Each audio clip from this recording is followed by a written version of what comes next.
The island slumbered, palm trees swayed, a gentle breeze whispering secrets through their leaves. The air, still cool from the night, held the promise of a scorching day.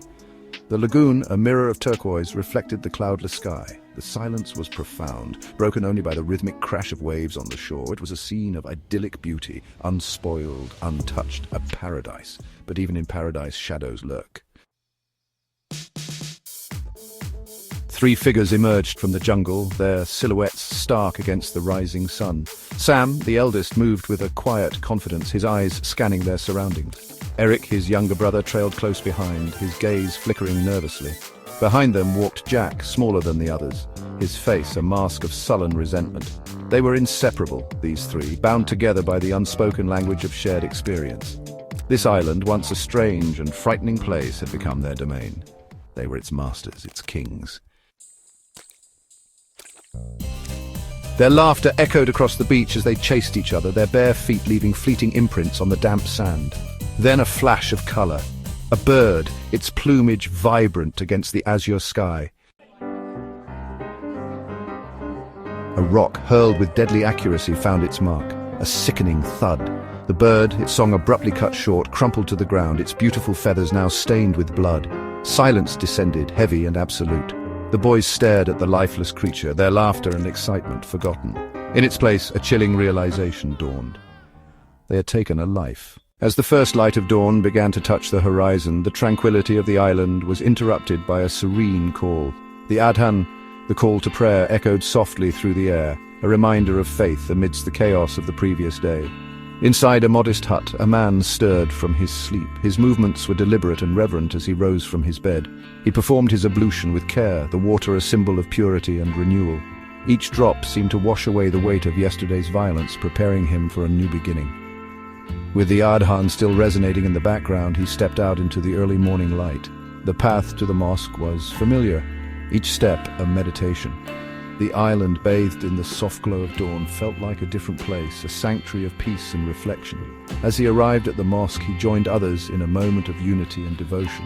The calmness of the prayer contrasted starkly with the turmoil that had shaken the island. It was a reminder that even in the midst of chaos, there is always a place for peace and reflection.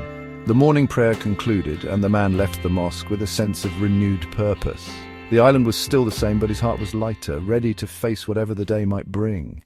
Gap 3S. The mother bird, enraged and heartbroken, swooped down from the sky. Her talons, sharp and unforgiving, found their mark on the boys. Sam cried out in pain, clutching his arm where the bird had struck.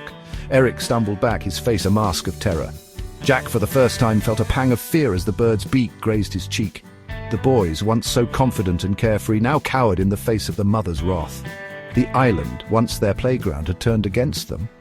The natural order had been disrupted, and the consequences came swiftly and fiercely, a stark reminder that even in paradise, actions have repercussions.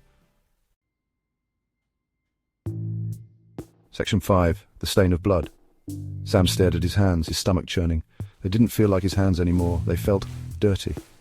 He looked at Eric, his brother's face pale, his eyes wide with a mixture of horror and fascination. And then there was Jack. A strange, unsettling grin spread across his face. He picked up another rock, weighing it in his hand. He liked this feeling, this sense of power. The island, once a paradise, now felt tainted, stained with the blood of their innocent victim.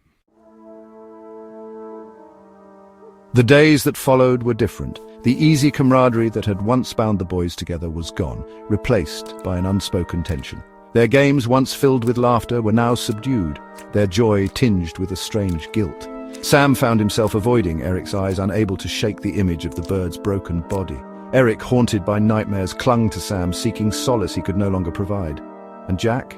Jack embraced the darkness, his laughter now laced with a chilling cruelty.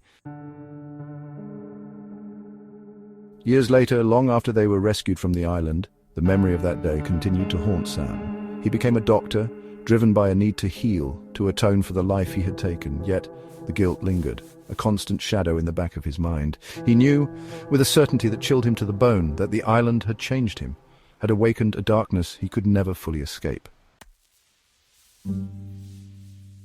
Eric never truly left the island. The nightmares never ceased, the birds' dying cries echoing in his ears. He became withdrawn, fearful, a shell of the carefree boy he had once been. The world, once a place of wonder and excitement, now seemed a menacing and unpredictable place. The island had stolen his innocence, leaving him forever scarred. And what of the others? Did they remember that day with the same chilling clarity? Did they see the bird in their dreams, hear its dying song in the stillness of the night? Or had the island, in its cruel and indifferent wisdom, buried the memory deep within their subconscious, leaving only a seed of darkness waiting for the right moment to bloom?